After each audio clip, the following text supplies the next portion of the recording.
Bismillahirrahmanirrahim. Assalamualaikum warahmatullahi wabarakatuh.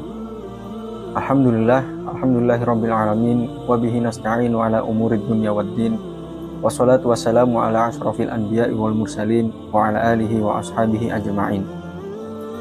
Segala syukur atas limpahan nikmat karunia Allah Subhanahu wa taala yang telah memberikan kita kesehatan, terlebih nikmat iman dan Islam, sehingga kita masih berjumpa pada kesempatan yang insyaallah mulia ini. Salawat serta salam semoga tetap tercurahkan kepada Rasulullah SAW yang telah menunjukkan kita dan mengajarkan kita untuk menuju puncak kebahagiaan, dari jalan kegelapan menuju jalan yang terang benderang. Perubahan diri menuju yang lebih baik itu harus dilakukan secara aktif, karena perubahan tidak akan mungkin terjadi kalau kita tidak melakukan apa-apa. Sebagaimana Allah Subhanahu wa taala berfirman dalam Al-Qur'an yang menjelaskan bahwasanya sesungguhnya Allah tidak akan merubah keadaan suatu kaum sebelum kaum tersebut merubah keadaannya sendiri.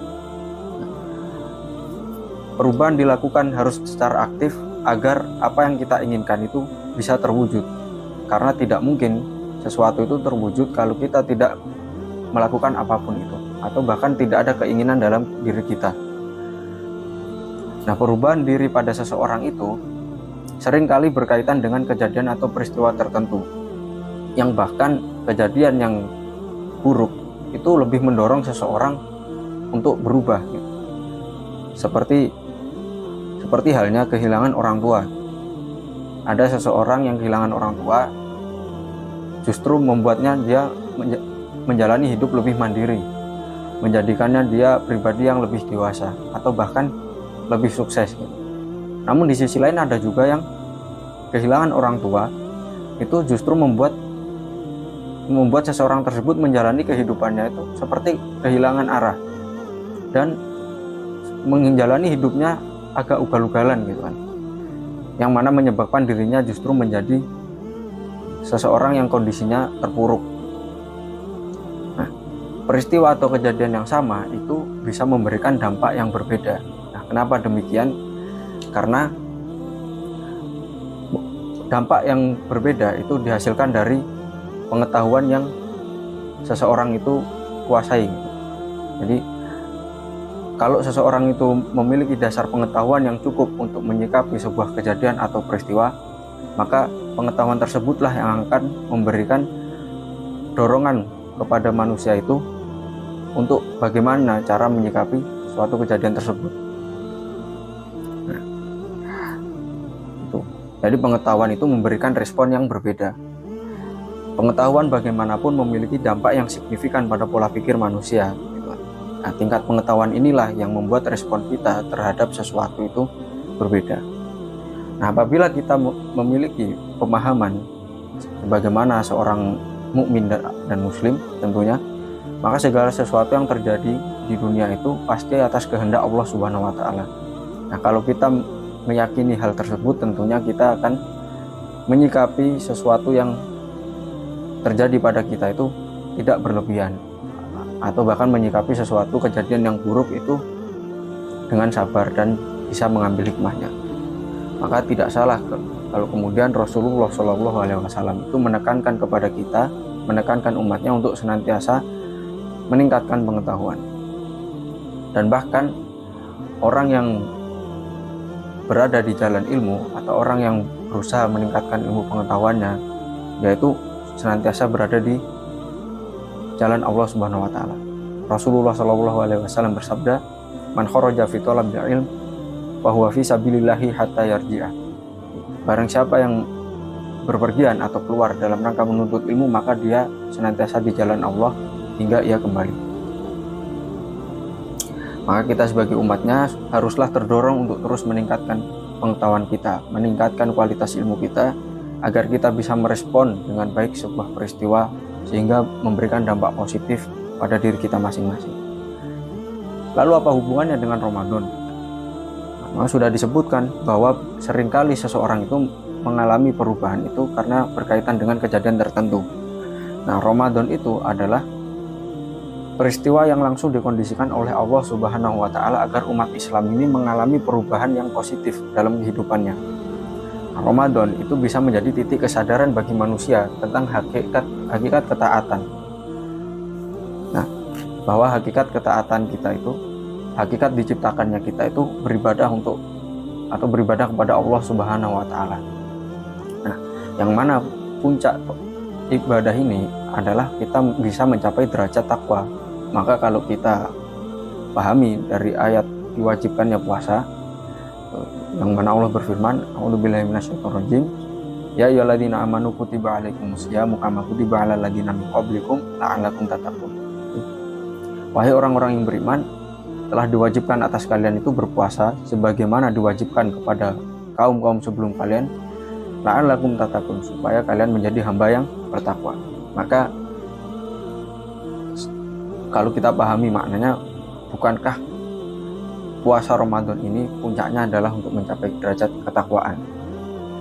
Maka Ramadan bisa mengantarkan seseorang hamba menjadi bertakwa, bisa berdampak positif membentuk kepribadian seseorang, dan bahkan bisa merubah dirinya menjadi insan yang lebih baik.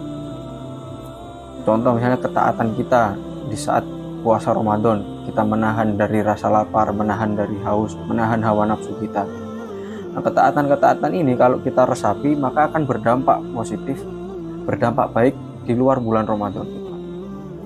Nah, kita tahu Ramadan itu bulan yang penuh dengan kemuliaan, bulan diturunkannya Al-Quran, bulan dilipat gandakannya pahala, ditutupnya pintu neraka, dibukanya pintu surga, dan bulan di mana setan-setan itu dibelenggu. Maka Ramadan sangatlah istimewa. Ada sebuah kalam yang mengatakan bahwasanya segala sesuatu yang digandengkan dengan Al-Quran itu akan menjadikan sesuatu itu istimewa. Contoh saja bahasa Arab. Bahasa Arab itu pada umumnya ya bahasa biasa. Namun saat Al-Quran diturunkan dengan bahasa Arab menjadi bahasa yang mulia. Begitu juga Nabi Muhammad SAW menjadi pemimpin para nabi, dan rasul, salah satunya karena mukjizat diturunkannya Al-Quran kepada beliau. Maka bisa kita bayangkan kalau bagaimana di bulan Ramadan, di hari-harinya itu lisan kita sibukkan dengan membaca Al-Quran, kita sibukkan dengan tilawah, maka itu akan menjadi hal yang istimewa. Begitu pula amal perbuatan kita tentunya harus bisa mencapai di derajat ahsanu amalah atau amalan terbaik. Menurut Fudail bin Iyad, ada dua syarat bagi kita untuk mencapai derajat ahsanu amalah.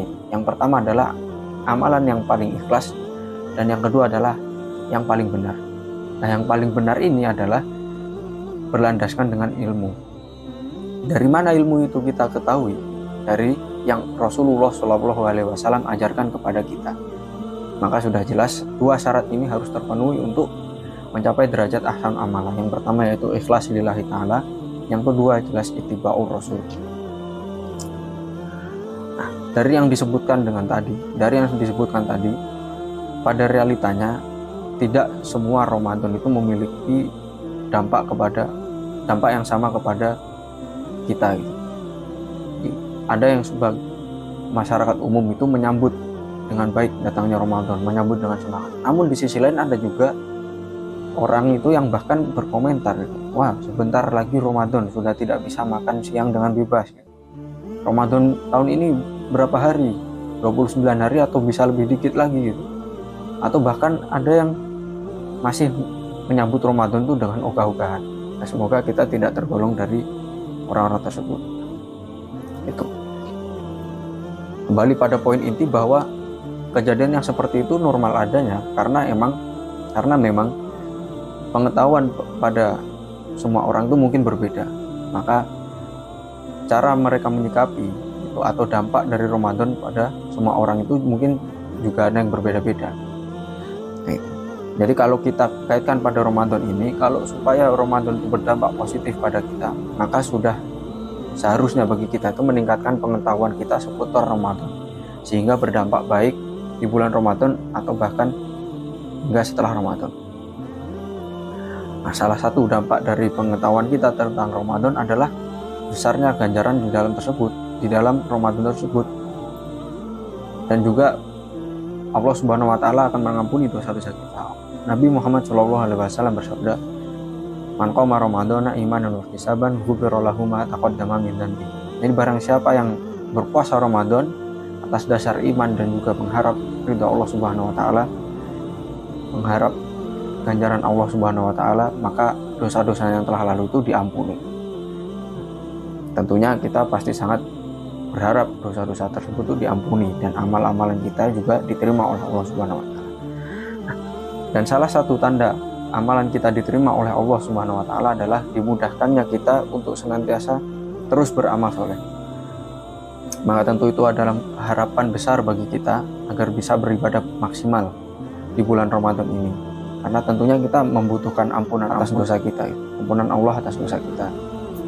Oleh karena itu, bulan ini merupakan kesempatan bagi kita semua untuk menentukan bagaimana kondisi kita ke depannya. Barangkali Ramadan itu bisa menjadi start istiqomahnya kita dalam beramal soleh hingga setelah Ramadan.